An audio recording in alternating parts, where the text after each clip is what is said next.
Hi అండి అందరికీ గోకరకాయ వల్ల మంచి ప్రయోజనం అయితే ఉందండి. మీకు తెలియాల్సిందే.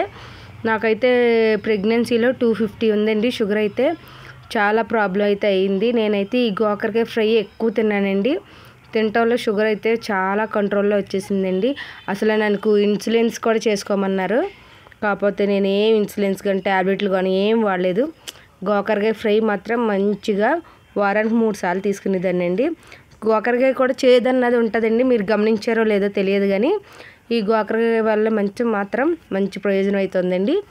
మీరు కూడా షుగర్ ఉన్న వాళ్ళు మాత్రం గోకరకాయ మాత్రం కంపల్సరీగా వారానికి 2 సార్లు మాత్రం వాడండి.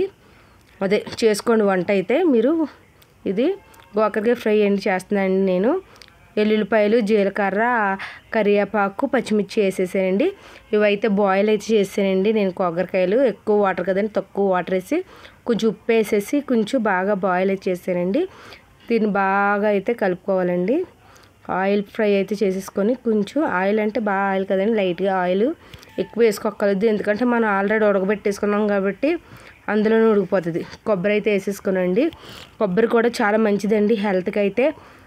హెయిర్కి అయితే చాలా మంచిది. రోజు చిన్న ముక్క తిన్నా ఇంకా మంచిదండి కొబ్బరి అయితే.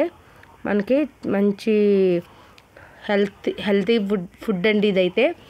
చాలామంది షుగర్తో బాధపడే వాళ్ళు మాత్రం చపాతీలో మాత్రం కంపల్సరీగా నంచుకోవచ్చండి. ఇది చాలా టేస్టీ అయితే ఉంటుందండి గోకరకాయ ఫ్రై అన్నది. మీరు చాలా తప్పకుండా చేసుకోవాల్సింది గోకరకాయ ఫ్రై.